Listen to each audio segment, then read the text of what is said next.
Hello दोस्तों। और आपका एक बार फिर से स्वागत है मेरे इस YouTube चैनल पर। और आज के इस YouTube में वीडियो के लिए मैं एक और नया टॉपिक लेकर आया हूं, जिसमें मैं आपके साथ शेयर करूंगा 5 बुद्धिस्ट प्रैक्टिस।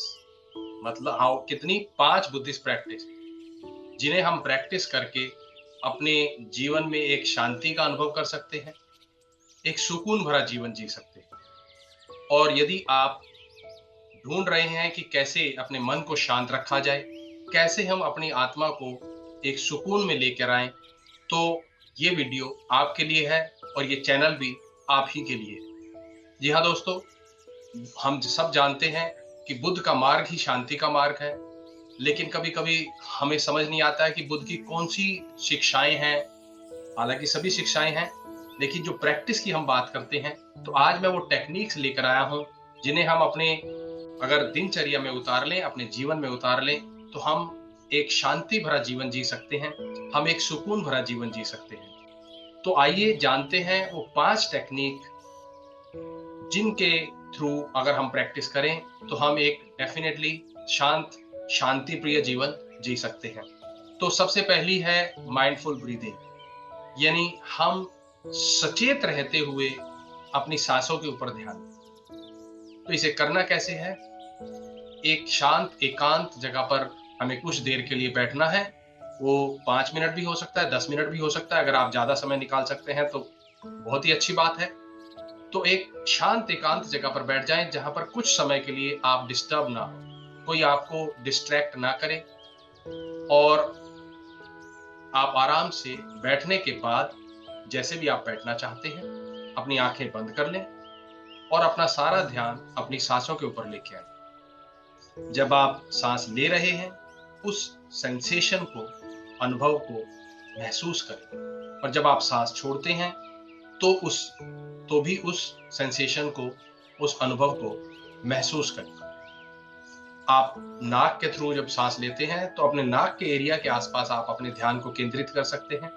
लेकिन अगर यहाँ पर आपको केंद्र करने में थोड़ी दिक्कत हो रही है, तो आप अपने पेट के ऊपर भी या छाती के ऊपर भी ध्यान को ला सकते हैं कि जब आप सांस लेते हैं तो कैसे आपके फेफड़े फूलते हैं, और जब आप सांस छोड़ते हैं तो कैसे अंदर की ओर जाते हैं, या आपका पेट जब आप सांस लेते हैं तो कैसे ऊपर आता है, और जब आप सांस छोड़ते हैं तो आपका पेट अंदर जाता है।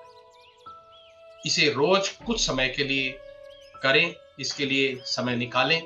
जब आप ऐसा करेंगे तो आपकी कंसंट्रेशन पावर बढ़ जाएगी, आपके ध्यान करने की जो समय है वो भी बढ़ जाएगा और आप एक अलग तरह की शांति का अनुभव करेंगे। दूसरा है Meta meditation, loving kindness meditation, जिसे करुणा मेडिटेशन भी कह सकते हैं। तो इसमें क्या करना होता है दोस्तों? पहले वही कि एक आप कुछ समय के लिए आप एकांत जगह पर बैठ जाएं और सांसों के द्वारा आप अपने माइंड को प्रेजेंट में ले आए। जब आप प्रेजेंट में ले आए तो आप उसके बाद अपने मानस पटल पर आप स्वयं को देखें। और जब आप स्वयं को देखेंगे तो आप अपने आप से कुछ वो शब्द कहें जो आपको शांति दें, जो आपको सुकून दें। जैसे कि आप कह सकते हैं कि मेरी शुभकामनाएं आपके साथ हैं, आप सदा स्वस्थ रहें, आप सदा प्रेम से रहें, आप सदा शांत रहें। आप अपने आप को देखिए, उसके बाद आप दूसरे लोगों के लिए भी यही बातें दोहरा सकते हैं। आप अपने प्रियजनों को, अपने फैमिली मेंबर्स को अपने मानस पटल पर देखकर आप उनके लिए भी यही बातें कह सकते हैं। उसके बाद कुछ वो लोग होंगे जो आपके रिश्तेदार होंगे, आप उनके लिए भी यही बातें कह सकते हैं कि मेरी शुभकामनाएं आपके सुखी जीवन के लिए, आपके शांत जीवन के लिए, आपके प्रेम भरे जीवन के लिए। तो आप उसके लिए भी अपनी शुभकामनाएं एक्सटेंड कर सकते हैं। आप उसके बाद उन लोगों के बारे में भी सोच सकते हैं जिन आप जानते तो हैं पर उन्हें अच्छे से नहीं जानते। यानी आपने कहीं सुना है, या आपके ऑफिस के लोग हो सकते हैं, आपके आस पड़ोस के लोग हो सकते हैं। उसके बाद आप उन लोगों को भी आप अपनी शुभकामनाएं भेज सकते हैं जिनके साथ आपको तालमेल बनाने में दिक्कत होती है। तो जब आप रोज इससे करेंगे तो आपके अंदर अपने आप से एक वो करुणा का भाव पैदा होना शुरू हो जाएगा। आप अपने आप में स्थिर होना शुरू हो जाएंगे। आप अपने आप को एक अलग तरीके से देखना शुरू कर देंगे। अब तीसरी है वॉकिंग मेडिटेशन। जी हाँ दोस्तों, हो सकता है आप कहें कि वॉकिंग मेडिटेशन कैसे हो सकती है? मेडिटेशन तो एक जगह पर बैठ के होती है। लेकिन बुद्ध ने सिर्फ एक जगह पर आंखें बंद करने करने करके मेडिटेशन नहीं सिखाई। उन्होंने जीवन के हर पहलू से उस मेडिटेशन को जोड़ा। तो इसे कैसे करना है, आपको इसके लिए भी शुरुआत के समय में एक ऐसे कमरे का चुनाव करना है जहां पर आपके लिए उतना स्पेस हो कि आप 10 से 15 कदम रख सके। और आपको ध्यान देना है कि कैसे जब आप एक अपना पैर उठाकर आगे की तरफ रखने लगते हैं, तो कैसे आपकी बॉडी का वेट जो है वो शिफ्ट होता है, कैसे आप फोर्स लगा रहे हैं, कैसे वो फोर्स अप्लाई हो रही है जब आप पैर पीछे से उठा के आगे की तरफ रख रहे हैं। और जब आपका पैर फर्श को टच करता है तो आप उस सेंसेशन को भी नोटिस करें।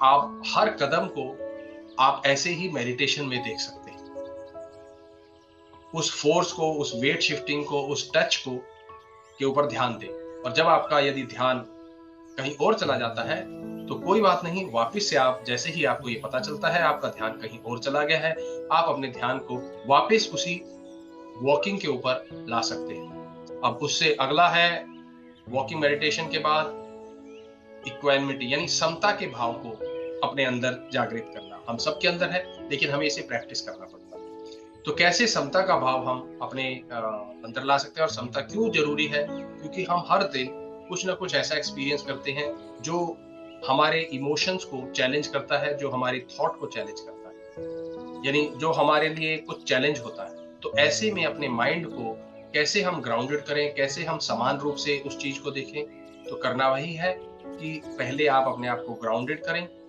और अपने थॉट्स को और फीलिंग्स को ऑब्जर्व करें। जैसे ही हम कुछ देर के लिए बैठेंगे, हमारा माइंड सरफेस पे वो थॉट्स लेके आ जाएगा, वो इमोशंस लेके आ जाएगा जो हमारे अंदर रेगुलर बेसिस पे चलते रहते हैं। तो आपको उसे डिस्टेंस से, एक दृष्टा भाव से देखना है, उसके साथ जुड़ना नहीं है, उसके साथ कोई कड़ी भी नहीं जोड़नी है। वो अपने आप जो भी हो रहा है होने दीजिए, बस उसे दृष्टा भाव से देखें। जब आप उसे दृष्टा भाव से देखेंगे तो आप धीरे धीरे पाएंगे कि वो आपसे, आपके ऊपर हावी होना बंद हो गए। उन्हें सिर्फ आने दीजिए अपने मानस पटल पर और अपने आप चले जाने दीजिए। तो ऐसा करने से आप अपने आप को स्थिर महसूस करना शुरू करेंगे, आप अपने आप को शांतिपूर्वक पर्सनैलिटी में लाना शुरू कर देंगे। और इसके बाद आखिरी है दोस्तों, ग्रेटिट्यूड यानी कृतज्ञता यानी आभार। इसके लिए आप लिख सकते हैं। ये बहुत ही पावरफुल प्रैक्टिस है, बहुत ही सिंपल है, लेकिन इसके फायदे बहुत ज्यादा हैं। तो रोज या तो आप सुबह या फिर आप दिन में, जब शाम को, रात को, जब भी है, आप इसके लिए 2-3 मिनट का टाइम निकाल सकते हैं। वही है कि आपके साथ दिन में जो भी अच्छा गया, ये कोई जरूरी नहीं है कि कोई बड़ी घटना होगी, अच्छा जब बहुत बड़ा हुआ, लॉटरी लग गई लाइफ के अंदर, या आपने गाड़ी ली, या आपने एक नया घर खरीदा, या आपको कोई जॉब मिल गई, वही ग्रेटिट्यूड, उसी वक्त ग्रेटिट्यूड को फील करना है, उसी वक्त आभार प्रकट करना है। नहीं, आप हर समय, आप हो सकता है कि आप सनसेट देख रहे हो, तो वो कुदरत के साथ जुड़ना जो है वो अपने आप में एक बहुत बड़ा आभार का कारण बन जाता है। या आपको सुबह गर्म चाय मिलती है, या ऑफिस में आपको कंप्यूटर मिला हुआ है, तो हर छोटी मोटी चीज जो आपको ये महसूस करवाए कि आपके पास कितनी सारी चीजें हैं जिनके लिए आप आभार प्रकट कर सकते हैं। तो इसे लिख के भी 3 से 5 चीजें जरूर लिखें। इससे हमारे माइंड के अंदर वो नेगेटिविटी की तरफ ध्यान नहीं जाएगा, बल्कि उन चीजों की तरफ ध्यान जाएगा जो हमारी लाइफ में कितना है, हमें कितना कुछ मिला। तो उम्मीद करता हूं ये वीडियो आपके लिए बहुत ही महत्वपूर्ण है, आपके लिए फायदेमंद है। अगर आपको ये वीडियो अच्छा लगा हो तो प्लीज मेरे चैनल को सब्सक्राइब कीजिए, शेयर कीजिए, लाइक कीजिए, और मिलेंगे अगले वीडियो में। तब तक मेरी शुभकामनाएं आपके साथ हैं। आप स्वस्थ रहें, शांत रहें और हमेशा जीवन में आनंदित रहें। धन्यवाद।